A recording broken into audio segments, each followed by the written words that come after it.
तो चलिए दोस्तों देखिए आ चुका है अंडरस्टैंडिंग इंडिया रांची यूनिवर्सिटी का पहला पेपर। ठीक है, अब देखिए यहाँ पे किस टाइप के क्वेश्चन पूछे गए हैं हम लोग देख लेते हैं, ताकि जितने भी लोग अदर एग्जाम दे रहे हैं उन सभी के लिए हेल्पफुल हो जाएगा। ठीक है, तो यहाँ पे देखिए सेट 1 का पेपर है और CC2 में पूछा जाता है, यानी कि common course paper 2। Full marks आपका 100 है और समय 3 घंटे। पास करने के लिए कितने मार्क्स चाहिए? 40 मार्क्स, जैसा कि मैंने आप सभी को बता दिया है। और जितने क्वेश्चन मैंने बताए थे उनमें से लगभग 5-6 क्वेश्चन टच किए हैं। ऑब्जेक्टिव में 2 क्वेश्चन टच किया है डायरेक्टली, ठीक है, और सब्जेक्टिव में 3 क्वेश्चन टच किया है। तो चलिए देखते हैं। देखिए यहाँ पे बोला गया है कि answer answer 6 question in which and group A is compulsory. 6 प्रश्नों के उत्तर दें जिसमें ग्रुप ए अनिवार्य है।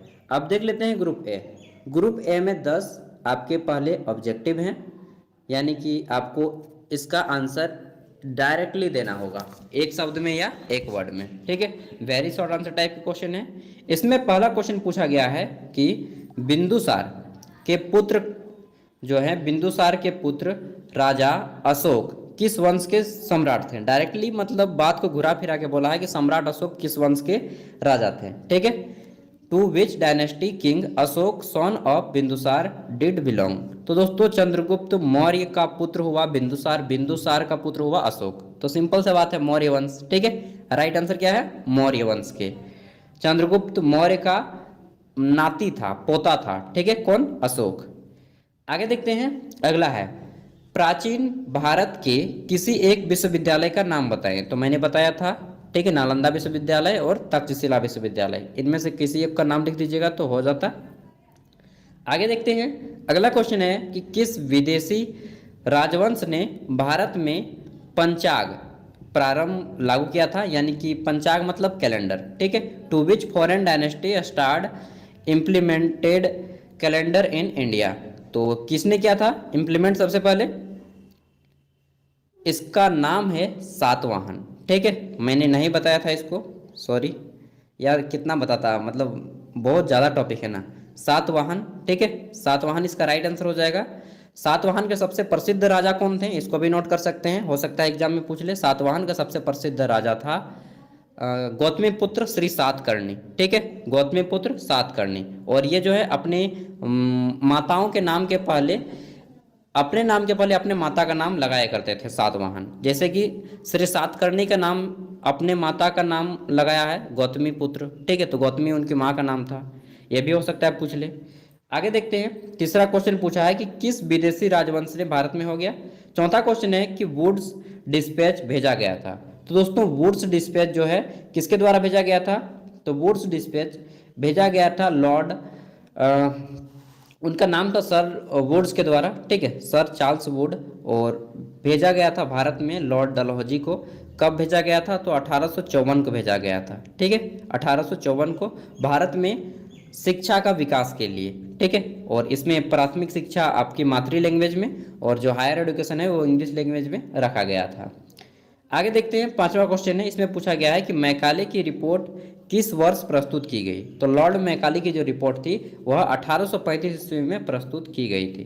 ठीक है, 1835 ईस्वी में, जिसे 1935 वाला गवर्नमेंट ऑफ इंडिया एक्ट है। ठीक है, तो ये है आपका 5 का आंसर। 6 नंबर में पूछा गया था कि कांग्रेस के संस्थापक किस देश के मूल निवासी थे। तो दोस्तों कांग्रेस के संस्थापक का नाम नहीं पूछा है, उसके मूल देश का नाम पूछा है। तो सिंपल सा बात है, A.O. ह्यूम थे कांग्रेस के संस्थापक, A.O. ह्यूम। ठीक है, तो A.O. ह्यूम जो थे यह एक ब्रिटिश रिटायर्ड IAS ऑफिसर थे। ठीक है, जैसा कि IAS ऑफिसर होता है उस समय उसको हम लोग सिविल सर्विस बोलते थे। ठीक है, तो ब्रिटिश रिटायर्ड IAS ऑफिसर थे, यानी कि ब्रिटिश मतलब सिंपल से है इंग्लैंड। तो इसका राइट आंसर क्या हो जाएगा? कांग्रेस के संस्थापक किस देश के मूल निवासी थे? इंग्लैंड के। नाम क्या था? A.O. ह्यूम। ठीक है, और हो सकता है अगले पूछ ले कि कांग्रेस के स्थापना कब हुई, तो नोट कर लीजिएगा। उसके बाद कांग्रेस के प्रथम अध्यक्ष डॉक्टर व्योमेश चंद्र बनर्जी थे, जो कि बम्बई में अध्यक्ष हुई थी इसकी प्रथम सम्मेलन। ठीक है, इस तरह से आप लोग हो सकता है पूछ ले। आगे देखें तो अगला क्वेश्चन है कि छोटा नागपुर उन्नति समाज के संस्थापक का नाम बताएं। दोस्तों छोटा नागपुर उन्नति समाज, name the founder of the छोटा नागपुर उन्नति समाज, इसके संस्थापक कौन थे? तो इनके संस्थापक थे जुएल लकड़ा, नाम थोड़ा अटपटा सा है, ठीक है, जुएल लकड़ा। आगे देखते हैं अगला क्वेश्चन। तो इतना ये थोड़ा सा टफ क्वेश्चन हो गया, क्वेश्चन नंबर 7। आगे देखते हैं, क्वेश्चन है कि संविधान प्रारूप समिति के अध्यक्ष कौन थे? तो दोस्तों ड्राफ्टिंग कमीशन जो था, who was the chairman of the drafting commission of constitution. तो ड्राफ्टिंग कमीशन यानी कि प्रारूप समिति जिसका प्रारूप तैयार किया संविधान सभा के पिता डॉक्टर भीमराव अंबेडकर को बनाया गया था। हो सकता है अगले क्वेश्चन में पूछ ले अगले पेपर में कि इसके अस्थायी अध्यक्ष कौन थे, अस्थायी अध्यक्ष कौन थे, ठीक है, संविधान सभा के पिता कौन थे, तो सभी नोट कर लीजिएगा। अस्थायी अध्यक्ष डॉक्टर राजेंद्र प्रसाद, अस्थायी अध्यक्ष डॉक्टर सच्चिदानंद सिन्हा, संविधान सभा के पिता भीमराव अंबेडकर। बनाने में कितना समय लगा है? 2 वर्ष 11 महीने 18 दिन। संविधान सभा को कब लागू किया गया, संविधान को कब लागू किया गया? 26 जनवरी 1950 को। संविधान बनकर कब रेडी हो गया था? 26 नवंबर 1949 को। आगे देखते हैं 9वां क्वेश्चन है, पंचशील सिद्धांत के कुल कितने शील हैं? यह क्वेश्चन मैंने बताया था और टच किया है। तो पंचशील सिद्धांत के कुल 5। पंच हम लोग किसके बोलते हैं? एक पंच मानेंगे ना, पंच मतलब पंजा, ठीक है, तो पंच यानी कि 5। कितने सिद्धांत थे? 5 सिद्धांत थे। किन दो देशों के बीच में हुआ था पंचशील समझौता? तो भारत और चाइना के बीच में हुआ था पंचशील समझौता, ठीक है। आगे देखते हैं अगला क्वेश्चन। इसमें पूछा गया है कि who was the union education minister of the country when the education policy of 2022 was introduced. यानी कि 2020 की शिक्षा नीति लागू करते समय देश के केंद्रीय शिक्षा मंत्री कौन थे? ठीक है, तो डॉक्टर रमेश पोखरियाल थे। इजी क्वेश्चन था। आगे देखते हैं, तो ये 10 objective very short answer type question थे। उसके बाद 5-5 मार्क्स के 2 क्वेश्चन, और ये दोनों क्वेश्चन आपके टच कर गए हैं 5-5 मार्क्स वाले, मैंने बताया था। पहला क्वेश्चन है कि पंचशील सिद्धांत पर एक संक्षिप्त टिप्पणी लिखें। Right a brief note on the Panchsheel सिद्धांत, ठीक है, तो ये क्वेश्चन टच किया है, बहुत ही अच्छा क्वेश्चन है। और मैंने बताया था कि 1954 को भारत और चीन के बीच में हमारे पंडित जवाहरलाल नेहरू थे उस समय राष्ट्रपति, समझौता हुआ था 5 सिद्धांतों पर कि दोनों भारत एक दूसरे देशों की अखंडता, आंतरिक मामलों पर ध्यान नहीं देंगे, एक दूसरे को परस्पर लाभ संबंधी बातों को विचार रखेंगे, ठीक है, इस तरह से मैंने बताया था। कभी एक दूसरे के हमला नहीं करेंगे, लेकिन वही हुआ, 1962 में हमला कर दिया चीन। अगला है भारत के संविधान में निहित 5 मौलिक कर्तव्यों का उल्लेख करें। देखिए मौलिक कर्तव्यों की संख्या कितनी है? 11, मैंने बताया था। और कहाँ से लिए गए हैं? तो रूस से लिए गए हैं, और 11 है, उनमें से केवल और केवल 5 को यहाँ पे डिफाइन करना है। तो मैंने बता दिया था, ये क्वेश्चन इजी था। जैसे कि राष्ट्रीय झंडे का सम्मान करना, ठीक है, 1 नंबर मिल गया। दूसरा लिखिएगा राष्ट्र की संपत्ति को सुरक्षित करना, 2 नंबर मिल गया। इस तरह से 5 गो पॉइंट लिखना था। आप लोगों ने 11 पॉइंट देखे होंगे। अगला है ग्रुप बी। ग्रुप बी में आपको जो है 20 मार्क्स वाले 4 प्रश्नों के आंसर करने हैं। मैंने बताया था कि इसका आंसर 500 शब्दों में करना है, लेकिन किसको? जिसका लिखने की स्पीड ओवर एक्सीलेंट है। जो बच्चा 7 मिनट में 1 पेज लिख लेता है उसको 500 शब्दों में करना है। जो लिखने की स्पीड जिसकी एवरेज है, ठीक है, उनको करना है कितने पेज में? 300 शब्दों में, यानी कि एक खड़ा पन्ना और दूसरे खड़ा पन्ना का एक साइड, 3 पेज में, ठीक है। देख लेते हैं किस किस टाइप के क्वेश्चन आए हैं। तो पहला क्वेश्चन है कि भारत की भौगोलिक विशेषताओं का वर्णन करें। मैंने बताया था क्वेश्चन आ सकता है, टच किया है। Mention special features of the geography of India, यानी कि भारत की भौगोलिक विशेषताओं का वर्णन करें। पहला क्वेश्चन है, इसमें आप बता सकते हैं कि भारत में कितना % आपका मैदान है, कितना % पर्वत है, कितना % आपका पठार है, और उस पर छोटा छोटा सा टॉपिक लिखना है। फिर नदी बताना है कि भारत की राष्ट्रीय नदी ये है, भारत का हिमालय पर्वत, ठीक है, इन सब के बारे में आपको बताना था। आगे देखते हैं 5वां क्वेश्चन। इसमें पूछा गया है कि भारत में बाहर से आने वाली जातियों पर संक्षिप्त टिप्पणी लिखें। नरेट ब्रीफली द रेसेस, तो यहाँ पे आप बता सकते थे कि races that migrated into India, तो जैसे कि रोहिंग्या मुसलमान हो गए हैं।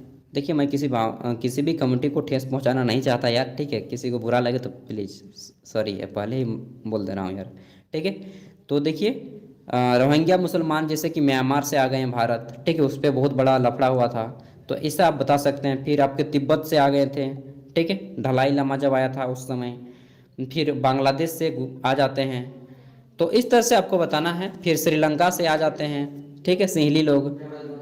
आगे देखते हैं, अगला क्वेश्चन है, प्राचीन गुरुकुल शिक्षा पद्धति पर परिचय दें। Introduce the academic Gurukul system of education, ठीक है। तो आप लोग बता सकते थे कि प्राचीन जो शिक्षा पद्धति थी वह पेड़ के नीचे हुआ करता था, ठीक है। सब बच्चे आराम से पेड़ की हवा के ठंडे ठंडे हवा में पढ़ा करते थे। कोई सिलेट कॉपी पेन की आवश्यकता नहीं होती थी, सभी चीज़ें मौखिक होती थी, ठीक है। और मतलब कि कंठस्थ करवाया जाता था सभी को, एकदम कंठ पे हो ही होना चाहिए। यदा यदा ही धर्मस्य मतलब यार जो भी वहाँ पे उस टाइम पे वेद थे, पुराण थे, गीता था, इन सब का अध्ययन करवाया जाता था। बस यही बताना था आपको, ठीक है।